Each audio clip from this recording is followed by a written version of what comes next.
بسم اللہ الرحمن الرحیم۔ پروگرام مقدس مقامات کے ساتھ محمد اصغر جزدانی آپ کی خدمت میں حاضر ہے، اور اس پروگرام میں ہم مقدس مقامات کی ایک حد تک وضاحت قرآن و حدیث اور تاریخ کی مدد سے آپ کی خدمت میں پیش کریں گے۔ سب سے پہلے ابتدا اللہ کے گھر سے، کہ جسے خانہ کعبہ کہا جاتا ہے، بیت اللہ کہا جاتا ہے، اس کی ایک حد تک وضاحت ہم آپ کی خدمت عالیہ میں پیش کر رہے ہیں۔ خانہ کعبہ کو 10 مرتبہ تعمیر کیا گیا، جس کا ذکر ہم پہلے ابھی تھوڑی دیر کر چکے۔ پہلی مرتبہ کی تعمیر حضرت آدم کی تخلیق سے 2000 سال پہلے فرشتوں نے کی،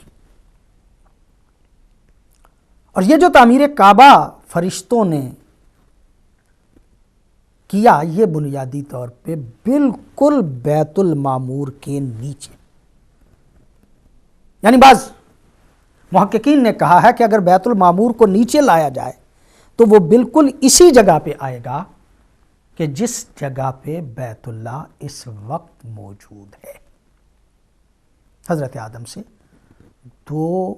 آدم کی پیدائش سے 2000 سال پہلے ملائکہ نے اس اللہ کے گھر کو اس زمین پہ تعمیر کیا تھا، یعنی پہلی تعمیر فرشتوں نے کی۔ دوسری تعمیر خانہ کعبہ کی حضرت آدم علیہ السلام نے کی۔ حضرت عبداللہ ابن عباس رضی اللہ تعالی عنہ سے یہ روایت بیان کی جاتی ہے کہ جب حضرت آدم کو اس زمین پہ اتارا گیا تو ظاہر ہے کہ حضرت آدم پہلے جنت میں ملائکہ کی گفتگو سنتے تھے، ایک پاکیزہ ماحول میسر تھا، اور یہاں پہ جب وہ زمین پہ آئے تو تنہائی اور پریشانی جو ہے اس کو محسوس کیا، غمگین تھے۔ خالق حقیقی نے کہا کہ تم یہاں سے جاؤ میرے گھر کی طرف اور میرے گھر کا طواف کرو، جب تم میرے گھر کا طواف کرو گے تو تمہیں سکون میسر آئے گا۔ سرکار حضرت آدم آئے یہاں پہ، اور وہ جگہ کہ جہاں پہ فرشتوں نے اللہ کا گھر یعنی خانہ کعبہ تعمیر کیا ہوا تھا، اس کی بنیادیں اور وہ جگہ جو ہے وہ اب ظاہر نہیں تھی۔ بعض روایات میں ہے کہ حضرت جبریل آئے اور حضرت جبریل نے آ کے نشاندہی کی، اور حضرت جبریل کی نشاندہی پہ حضرت آدم علیہ السلام نے اس کعبے کو انہی بنیادوں پہ، کہ جن بنیادوں پہ حضرت آدم علیہ السلام سے پہلے ملائکہ اس کی تعمیر کر چکے تھے، حضرت آدم نے بھی اسی جگہ پہ کعبہ کو پھر سے تعمیر کیا۔ علامہ قطب الدین نے جو روایت نقل کی ہے اس کے اعتبار سے یہ بات واضح ہے کہ سب سے پہلی تعمیر تو ملائکہ نے کی تھی، اور پھر اسی جگہ کی نشاندہی جو ہے وہ جبریل نے کی، اور حضرت آدم نے وہاں پہ کعبے کو دوبارہ تعمیر کیا۔ البتہ بعض روایات دوسری ایسی بھی ہیں کہ جو حضرت کعب سے مروی ہیں، وہاں پہ یہ ہے کہ حضرت آدم علیہ السلام جب اس زمین پہ آئے اور آنے کے بعد انہوں نے جب محسوس کیا،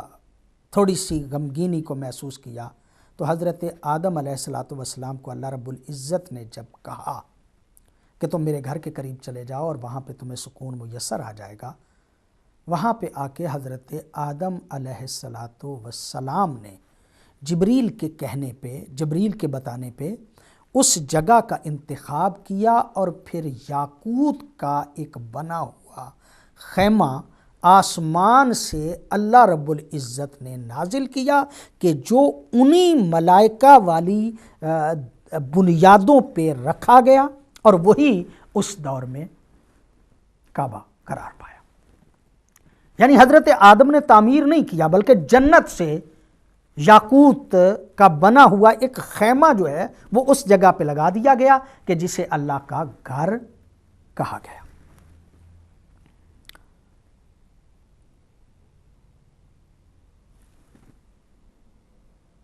بہت زیادہ محققین یہ کہتے ہیں کہ وہ گھر کہ جو اللہ نے ملائکہ سے بنوایا اور پھر حضرت آدم کے دور میں سرخ یاقوت جو ہے اس کا خیمہ اس پہ رکھا گیا اور اس میں جنت سے کندیلیں لگائی گئیں، 3 قسم کی شمعیں تھی، کندیلیں تھیں کہ جو جنت سے وہاں پہ اس خیمے میں لگائی گئی۔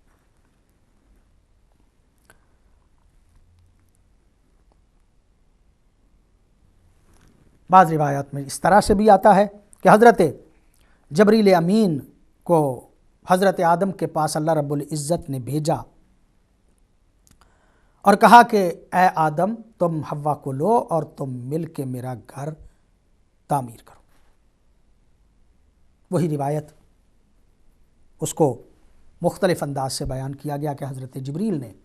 نشاندہی کی اور جبریل کی نشاندہی پہ حضرت آدم نے اس کی تعمیر کی۔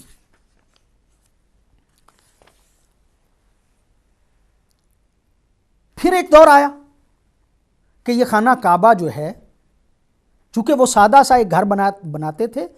پتھروں سے، ایک گھر کی گویا نشاندہی جو ہے وہ ہو جاتی تھی۔ حضرت شیس کے دور میں پھر ضرورت محسوس ہوئی کہ اس کعبہ کو پھر سے تعمیر کیا جائے، یا بعض روایات میں اس طرح سے ہے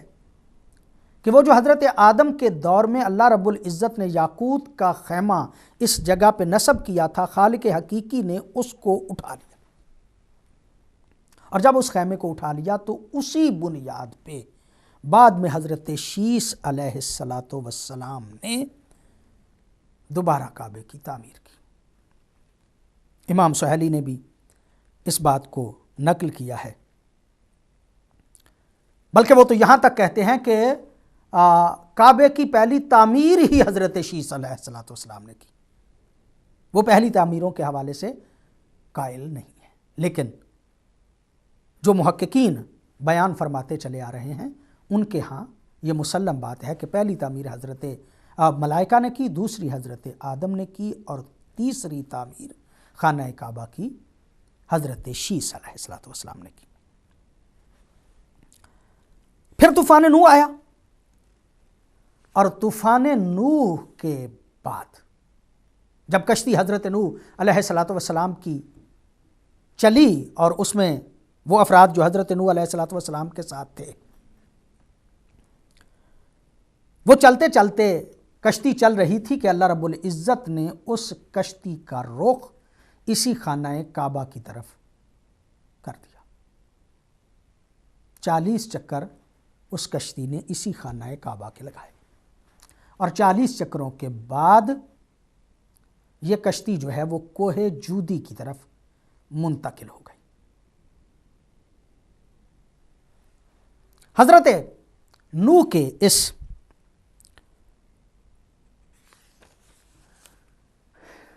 طوفان میں خانہ کعبہ جو ہے اس کو ظاہری طور پہ دیکھنا اب ممکن نہ رہا، طوفان میں وہ جگہ جو ہے وہ لوگوں کے لیے واضح نہ ہوئی، تو بعد میں حضرت ابراہیم علیہ السلام کے دور میں خالق حقیقی نے ارشاد فرمایا، اور قرآن حکیم آج تک اس بات کا شاہد ہے کہ یرفع القواعد من البیت، کہ جب ابراہیم جو ہیں وہ اس گھر کی تعمیر کر رہے تھے اور اسے اٹھا رہے تھے بنیادوں سے، قرآن حکیم کی یہ آیت من القواعد اس بات پہ مکمل شاہد ہے کہ حضرت ابراہیم علیہ السلام نے بھی اس گھر کو از سر نو تعمیر نہیں کیا، بلکہ حضرت ابراہیم علیہ السلام نے انہی بنیادوں پہ کہ جو پہلے سے اس خانہ کعبہ کی موجود تھیں اسی پہ اس اللہ کے گھر کو تعمیر کیا تھا۔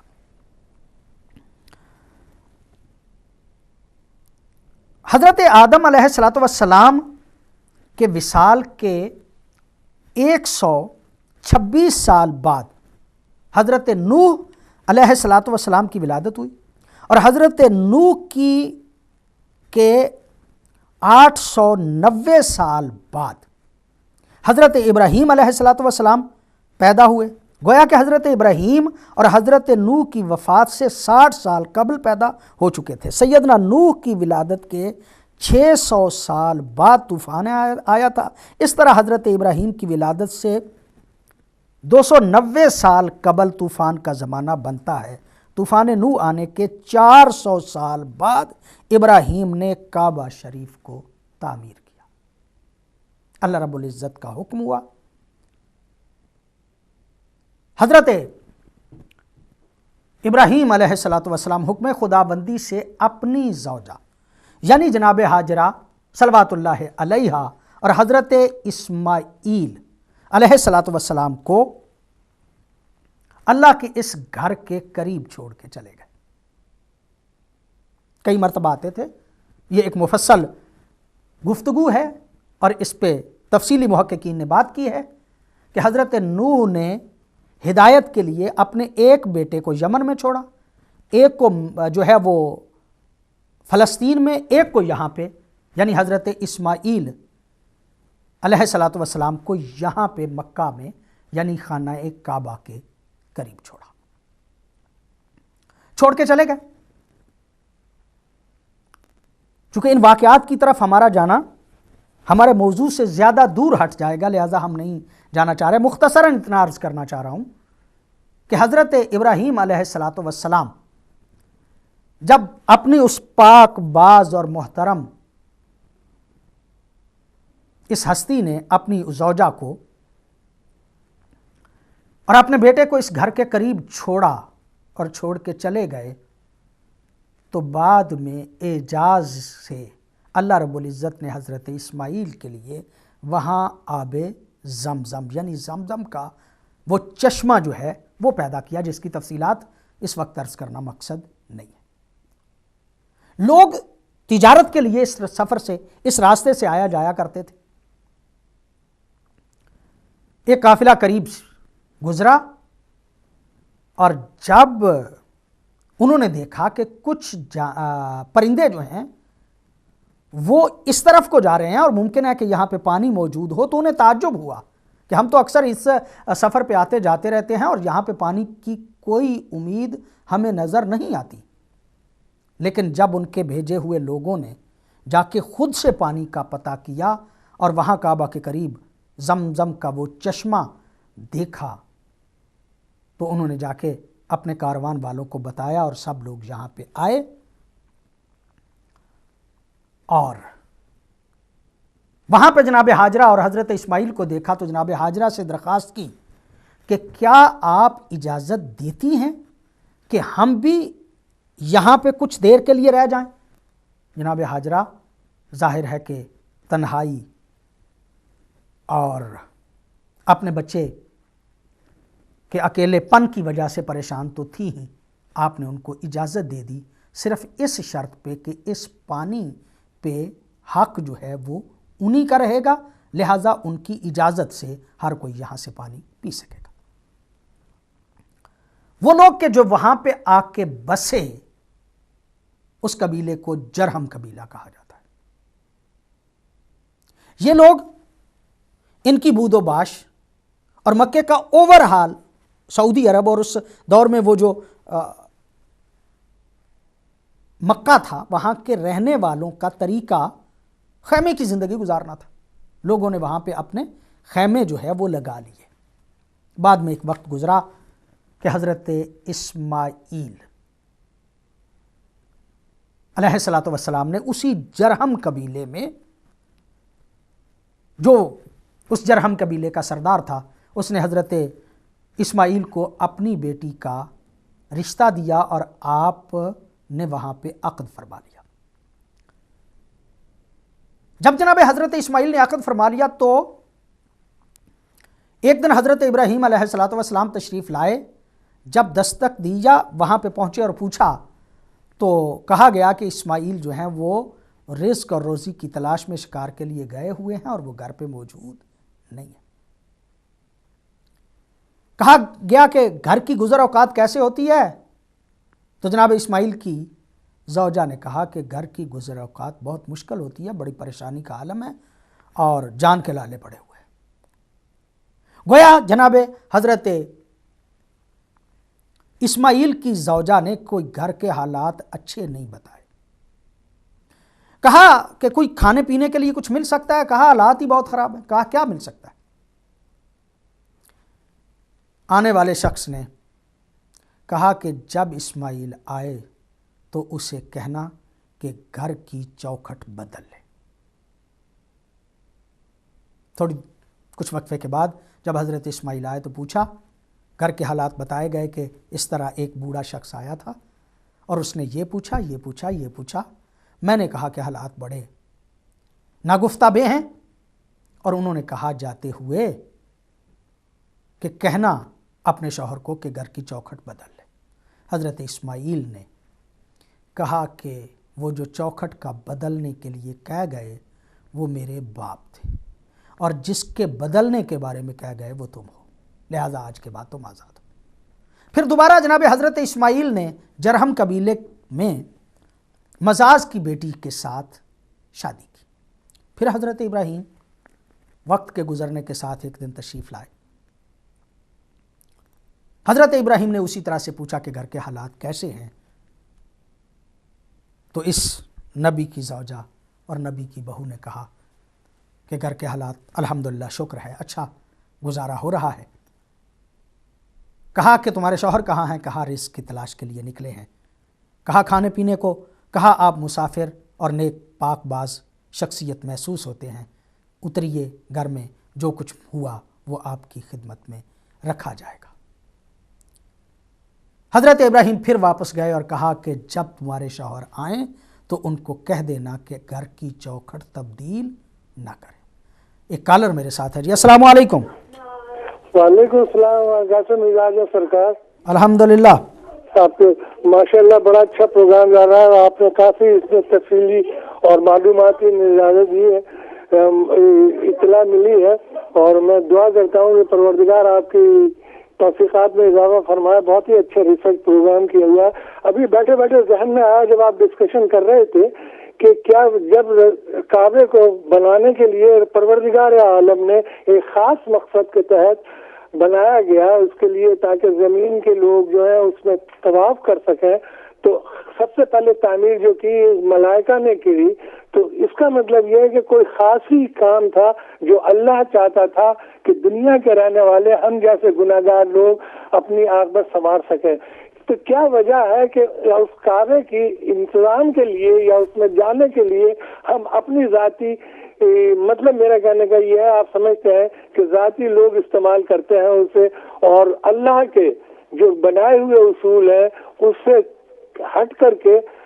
لوکلی جس طرح بھی ہے کہہ دیں انتظامی امور کی وجہ سے یا اس کی وجہ سے اسے کرنا پڑتا ہے، تو کیا یہ اس میں مداخلت نہیں ہے کہ اس کے اندر جو کہ پروردگار تو یہ چاہے کہ اس کو جو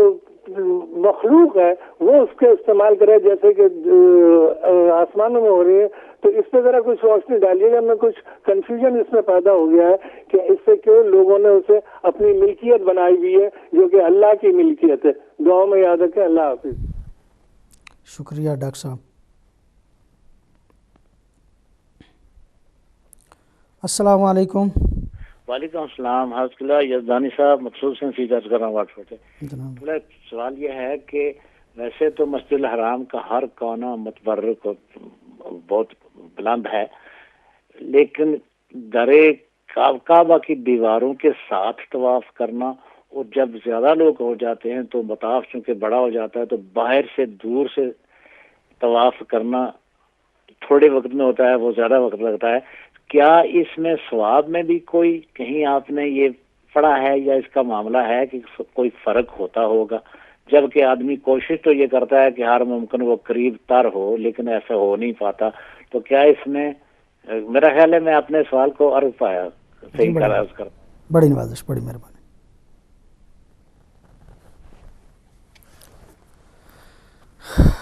پروگرام کا وقت چونکہ کم ہے لہذا زیادہ کالیں ہم لے ہی نہیں پائیں گے آج، اور ہماری خواہش تھی کہ ہم مقدمتاً گفتگو جو ہے اس کو بھی تھوڑا سا آگے لے کے چل پائیں گے، لیکن ممکن نہیں ہو پایا چونکہ کچھ باتیں تفصیل سے کرنا ضروری خیال کیا گیا۔ حضرت ابراہیم علیہ السلام اپنی دوسری بہو گویا حضرت اسماعیل کی دوسری زوجہ کے بارے میں کہہ کے چلے گئے کہ بیٹا اپنی چوکھٹ کو تبدیل نہ کرنا۔ تقریباً 20 سال کی زندگی حضرت اسماعیل کی ہوئی، اللہ نے حکم دیا، حضرت ابراہیم تشریف لائے اور حضرت ابراہیم نے آ کے اپنے بیٹے حضرت اسماعیل کے ساتھ اس کعبے کی تعمیر کی، اور تعمیر بھی اس انداز سے کہ حضرت ابراہیم جو ہیں وہ معمار کا کام کر رہے تھے اور حضرت اسماعیل جو ہیں وہ مزدور کا کام کر رہے تھے، وہ گارا اینٹیں جو ہے وہ دے رہے تھے اور حضرت ابراہیم جو ہیں ان کو لگا رہے تھے۔ حضرت ابراہیم اور حضرت اسماعیل کے ہاتھوں سے یہ بنا ہوا گھر اللہ رب العزت کے حکم سے جب یہ گھر بن گیا تو بننے کے بعد حضرت ابراہیم نے کہا ربنا تقبل منا انکا انت السمیع العلیم، اے اللہ یہ ایک خدمت ہم سے قبول کر، اس لیے کہ تو سننے والا بھی ہے اور علیم بھی ہے، سمیع بھی ہے اور علیم بھی ہے۔ اور پھر خاص طور پہ یہ کہا کہ اے اللہ ہمیں اپنا مسلمان رکھنا اور ہماری نسل میں سے بھی ایک امت مسلمہ قرار دینا۔ حضرت ابراہیم علیہ السلام کی وہی دعا کہ جو حضرت ابراہیم علیہ السلام نے اس وقت کی تھی کہ میری اولاد میں میری ذریت میں ایک امت مسلمہ رکھنا، اس دعا کی قبولیت اس وقت ہوئی، مسلسل چلتے چلتے یہ سلسلہ پیغمبر گرامی صلی اللہ علیہ وآلہ وسلم تک پہنچا۔ قبل اس کے کہ ہم تھوڑی سی گفتگو کریں،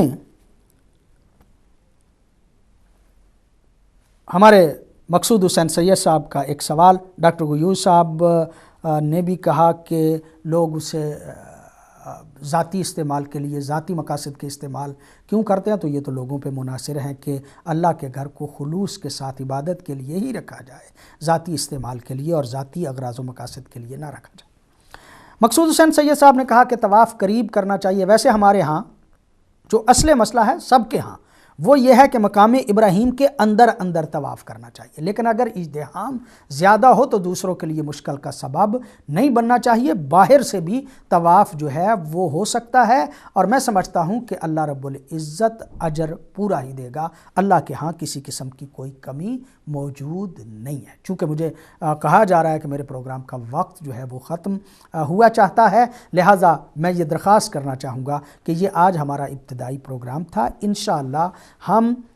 خانہ کعبہ کے حوالے سے یعنی اللہ کے اس گھر کے حوالے سے جو پروگرام کریں گے وہ کئی ایک پروگرام کرنے کے بعد ہی شاید ایک تصویر جو ہے وہ خانہ کعبہ کی کسی حد تک ہم آپ کی خدمت میں رکھ سکیں۔ اس وقت محمد اصغر یزدانی کو پروگرام مقدس مقامات سے اجازت دیجیے۔ والسلام علیکم ورحمۃ اللہ وبرکاتہ۔